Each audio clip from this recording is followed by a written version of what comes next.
In this question, they are saying state the relationship between the resistance of the wire to its length, cross sectional area, and they have asked you to go with the mathematical symbol to arrive the final formula.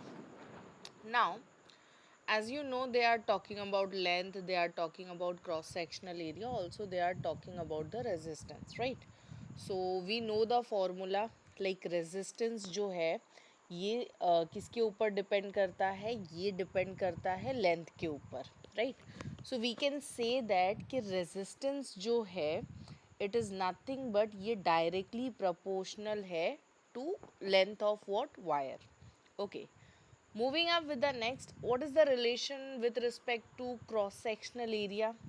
So resistance is something, this is inversely proportional to what? Cross sectional area.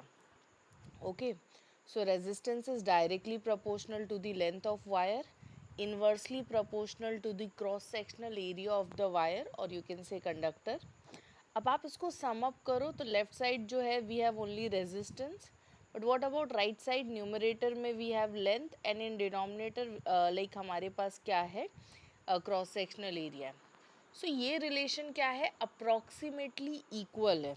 Okay, this relation is nothing but approximately equal. Exactly equal करने के लिए हमें क्या required होगा? एक constant value required होता है.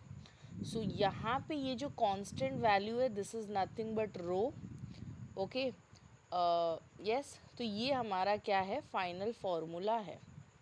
Okay, where you can state, या आप स्टेट कर दो कि रो जो है दिस इज़ नथिंग बट ये रेजिस्टिविटी ऑफ अ मटीरियल है. What is rho? Rho is nothing but ये रेजिस्टिविटी होता है of whatever the material you are using. Clear है? So we have done with the first part. ठीक है, ये part A को हमने कर लिया है, that is a part. So we have successfully derive the formula and this is the final answer. सो मैं इसको हाईलाइट कर देती हूँ. Okay, so yeah this is your final one. One second. Moving up with the next one. So चलो देखते हैं second part. So they have asked you using the formula. ठीक है, just now whatever we have derived वो उसी के respect से बात कर रहे हैं. That is R is nothing but rho L by A. So they are asking you कि using the formula define the resistivity of a material. So firstly हम इस फॉर्मूला को किस फॉर्म में रखेंगे? हम रेजिस्टिविटी के टर्म्स में रखेंगे. तो कैन आई से दैट, क्या हम बोल सकते हैं? Yes, we can state that कि भाई वी नो दैट, राइट ना? Just now we know a formula, तो हम इसको क्या बोलेंगे? We know that. ठीक है, क्या पता है हमें? हमें एक फॉर्मूला पता है, resistance is nothing but rho L upon A. ठीक है, they have ask you clearly कि भाई तुम इसको इन टर्म्स ऑफ रेजिस्टिविटी जो है वो लाइक डिफाइन करो. सो हम क्या करेंगे? फॉर्मूला को इन टर्म्स ऑफ रेजिस्टिविटी ले लेंगे. सो कैन आई से, ये तो ठीक है, R is equals to rho L by A, but अगर मैं रो को देखने जाऊँ तो ये R इंटू ए अपॉन क्या हो जाएगा? L हो जाएगा. येस और no? So in general, okay, in general अगर आप किसी भी इसको डिफाइन करने जाओगे तो मैक्सिमम यू विल ट्राई कि जो यूनिट जो वैल्यूज़ है you take in units.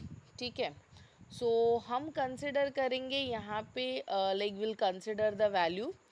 Area को हमने ले लिया है 1 metre square. Okay, cross sectional area is nothing but 1 metre square. और जो लेंथ है इसको हमने कितना कर लिया है? 1 metre. Okay, now coming back, अगर मैं सब्सटीट्यूट करती हूँ, okay, if I substitute all of these, therefore rho जो है it is nothing but R, whereas area is nothing but 1 and length जो है ये भी हमारा क्या हो गया? 1.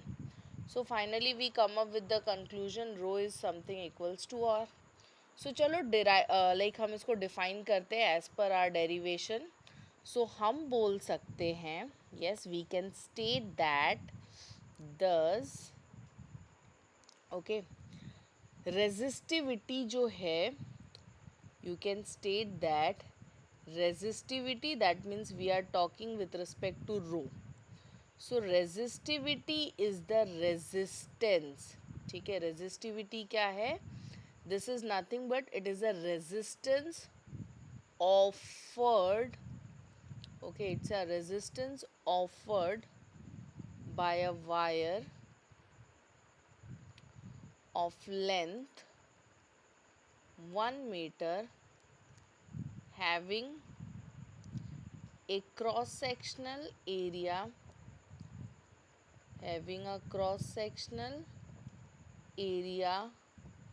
of 1 meter square. Clear है? So yes, that was the two part from this question. I hope both the parts are clear to you, like how you are supposed to go with this. In case if you have any doubt, so you can post it in comment section. We'll try to answer. Thank you.